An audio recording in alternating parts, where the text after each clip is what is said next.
vu ici par Tsume pour... Sailor Moon. Un peu petit quand même. Non, c'est magnifique. Ici on est sur une échelle 1/6, une statue du coup qui est vachement en retard, non? Un petit peu, beaucoup. Ça fait longtemps, non? Ouais, Non, 2-3 ans. Ouais, 4 ans? Non, 2 ans, je crois. Ah, ok. 2 ans de retard, on est sur 2500 pièces au monde, elle vient d'arriver dans le locaux et est très vite partie. Ça reste quand même une des seules statues résine officielles de Sailor Moon. D'accord. Oui, à part Bam Presto ou Figure Zero ici prochainement, c'est tout ce qu'il y a malheureusement. Voilà, donc très belle statue, encore une fois Tsume, malgré les délais, sort chaque fois des statues très qualitatives et encore une fois très bien travaillée d'un point de vue design. Je trouve qu'elle a vraiment une belle aura en fait comme statue.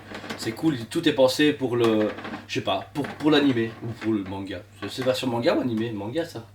Moi j'aurais dit animé. Ouais, je sais pas, je connais pas encore assez la licence pour savoir que c'est une différence les deux. La différence au niveau du carré design qui est un peu plus poussé entre guillemets, ouais. Mais je pense que c'est animé ici. Animé, ok ça va. Donc alors on va commencer au niveau de sa main droite en l'air où elle a forcément son sceptre de Sailor Moon qui est super bien fait. Très beau travail, franchement j'adore ce qu'ils ont pu faire même à l'intérieur du cœur, il y a quelque chose qui est bien travaillé. Est-ce que c'est de la résine translucide? Il y a légèrement translucide. Ouais, c'est légèrement translucide et puis ça reflète suivant la lumière que vous avez autour de vous, donc c'est vraiment très magique, en fait c'est vraiment très bien fait. C'est marrant ce qu'ils aient fait un système comme ça. Ensuite du coup on a la tête de Sailor Moon, hyper bien faite au niveau animal. Il n'y a rien à dire, j'ai envie de dire c'est elle. C'est elle, ouais. C'est elle, la peau est très bien choisie parce que c'est une peau un peu plus claire qu'ils prennent habituellement pour... Du coup il y a une peau plus foncée pour les hommes, pour Dragon Ball Star, et un peu plus claire pour les femmes, donc ça donne vraiment bien, ça la rajeunit beaucoup. Ensuite du coup on a ses cheveux. Par contre là il y a moins de travail d'effet, c'est juste blond. J'adore parce qu'à certains endroits justement ils sont venus mettre un peu du blanc pour mettre le côté lumière. L'ombrage est bien choisi aussi également et puis même le concept de se dire ok on va faire partir comme ça qui donne d'une dynamique à la statue. En fait ça lui donne beaucoup de volume parce que l'avantage aussi c'est que comme Sailor Moon est très fine et très petite, tout le reste doit beaucoup prendre de la place pour pas dans une statue quand même assez conséquente pour le prix. Ensuite donc on va sur son costume. Bon alors forcément c'est un animé des années 80 donc... Qui est remis au goût du jour il n'y a pas longtemps. C'est vachement court hein.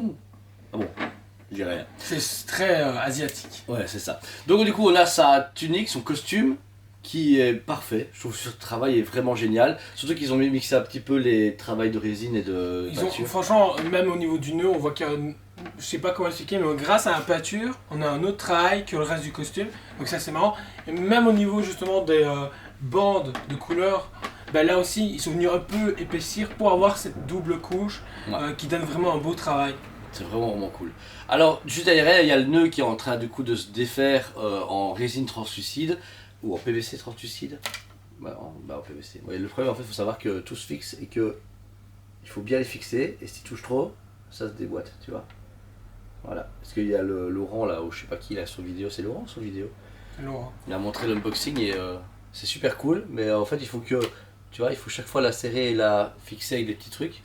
Alors, je t'avoue que je vais pas amuser pendant 2 heures à la remettre, mais c'est un peu casse-bonbon. C'est beau, mais Stan m'a dit, une fois que ça tient, faut pas y toucher. Et du coup qu'est-ce que j'ai fait? T'as touché. Voilà, exactement. Après on sait qu'on doit la renvoyer, on sait pas grave. Mais en tout cas, donc on a alors son nœud à l'arrière, qui a du coup cette résine translucide qui accompagne son bandeau. C'est un bandeau normalement dans quoi elle se transforme, c'est un bandeau.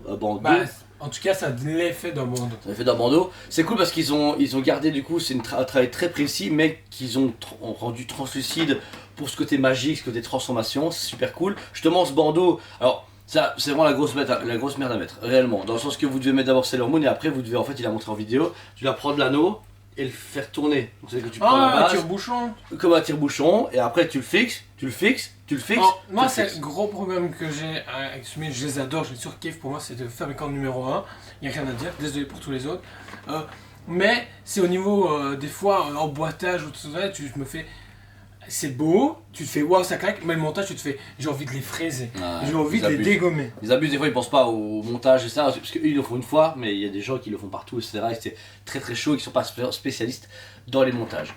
Alors ensuite, on a le reste du coup de son corps, donc ses jambes, position en gros très glamour et très féminin, super bien mis en avant, et qui arrive du coup sur le socle floral. Vraiment génial, il faut savoir qu'elle est montée du coup. Sur la fleur qui est là, il y a une tige en métal qui est dans le socle et ça tient tout le corps. Donc ça tient, et elle touche même pas, ça pue même pas sur le sol. Sideshow. Ouais, non, bah c'était plus balèze Banana Beyond que ce truc-là. Je sais. C'est hyper léger. C'est pas les Sideshow ça. Et alors derrière Joe, on a un tout gros cœur qui reprend encore une fois son sceptre, je présume, parce que j'avoue que je connais un peu moins. En tout cas, ça, son symbole. C'est son symbole. Je sais pas. Moi je m'y connais pas assez, hein. C'est ma compagne. Ouais, c'est ça, ouais. Tapette. Donc ici, on a un gros cœur en résine qui est d'abord bariolé de version multicolore. C'est que ça fait vachement LGBT en fait, comme truc. Mais c'est comme ça. Ah. Là, je te dis, c'est comme ça. Ok, ça va, parce que... C'est très coloré quand l'autrice s'amuse justement à faire, c'est très coloré et tout, et on se fait... Bah déjà, les nuances gloss sont super choisies parce qu'on a vraiment tout l'arc-en-ciel qui est dessiné à travers la résine, mais qui a les changements de couleurs sont super propres. Tu vois, dire, c'est cassé, c'est vraiment, regarde, on passe à un bleu, et puis à un vert, un jaune, etc. Mais en fait, l'usine a très bien géré justement ce dégradé de couleurs, et ça donne hyper bien. Je trouve que c'est le plus gros point fort de cet univers, c'est que c'est très coloré, donc du coup il faut pas trop surcharger sur une statue. Et pour finir au milieu, vous avez un gros cœur en rubis, pareil, lui qui est en résine, mais qui a ce même effet que son sceptre. À côté, quand on bouge avec la lumière, il y a ce côté réfractaire comme un vrai cristal, et c'est impressionnant. Parce qu'il y a, ça donne, en fait, c'est dans le même ton de couleur, donc c'est pas flashant, et c'est pas un gros rubis blanc ou jaune, donc c'est les mêmes couleurs, mais il apporte un côté plus magique et plus glorieux et claquant à Sailor Moon. C'est beaucoup. Et on finit sur... On finit justement sur les roses qui couvrent vraiment tout le socle.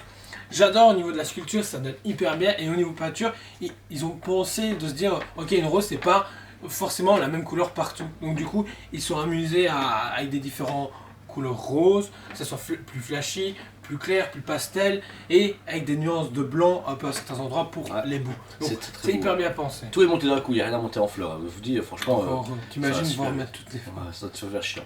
Et on finit comme à chaque fois avec Tsume, avec du coup un socle noir avec juste deux petites couleurs, la rouge, et devant. Sailor Moon. C'est beau. Ben, c'est comme d'habitude, on retrouve vraiment la gamme Tsume, HQS. Donc c'est leur façon de faire, mais moi j'adore le fait que ça soit comme ça. Ouais, alors c'est vraiment une statue qui prend beaucoup d'ampleur pour un personnage très petit, c'est bien parce que moi je trouve, voilà, on est à 499 €, c'est ça?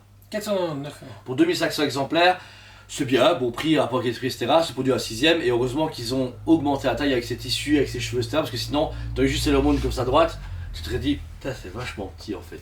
Voilà, mais ça encore une fois, tous mes montres qu'ils ont vraiment beaucoup de talent et un travail d'orfèvre, mais le délai, moi, ça m'a toujours tué. Je suis désolé, même si tu es patient, mais il y a un moment où je trouve que 2 ans de retard, c'est chaud. Franchement, c'est chaud. Et il y a un moment, je trouve moi, ça me casse dans les achats de Tsume. Ouais. Moi, par exemple, pour l'instant, le meilleur fabricant français actuellement qui respecte ses délais et ses prix machin, c'est Taka. C'est régulier, c'est bien fait, ça sort, t'as pas de problème. Taka, ça reste un bon équilibre partout. Pas trop de projets, parce que Tsume, 25ème Gekai, aucune en magasin, mon portefeuille le sont passés avec ses acomptes. Tu vois, dire, il y a un moment où il y a un juste milieu à avoir, mais à la sortie, les gars, pure tuerie. Si vous commandez Tsume, voilà ce que vous avez, c'est une dinguerie. Donc faut rien à dire. J'ai vu la réception. Alors, pour l'instant, Ikigai ça a évolué énormément au niveau réception. Bon, pas magasin, toujours pas malheureusement. Mais c'est des dingueries. C'est le proto. Il n'y a rien à dire. Ah ouais, tant mieux. Mais voilà, il y a un moment là, on est sur un délai un peu en retard de 6 mois, ça va. Mais si on a les premiers Ikigai en mois de septembre de 2024, ça va pas le faire quoi. Ah. Donc voilà, en tout cas, merci à vous tous. Si vous avez aimé cette vidéo, mettez un commentaire ou mettez vous avez pensé de Sailor Moon ou même de Duo Choc comme d'habitude. Abonnez-vous si c'est pas déjà fait. On a nombre du coup chaque fois vidéo, tous les jours 8h du matin, une nouvelle review sur du Prime One, du Cartoon Kingdom, du Tsume, du Quiz Studio, de plein de trucs en fait. Du Quiz Studio. Beaucoup de choses et on remercie 1000 fois de votre soutien. Ça nous fait super plaisir autant en magasin que sur vidéo que par téléphone de vos messages de soutien qui nous remercient de notre vidéo. Merci, moi ça nous fait vraiment plaisir. Merci à vous. Ça nous fait toujours une grande confiance en nous et ça nous permet de continuer à chaque fois parce que des fois on se dit ouais est-ce qu'on fait ça pour rien? Et bah non, on fait ça pour vous et ça nous fait plaisir. Voilà, en tout cas on vous aime beaucoup et on vous dit à très bientôt. On vous aime beaucoup et on vous dit à très bientôt.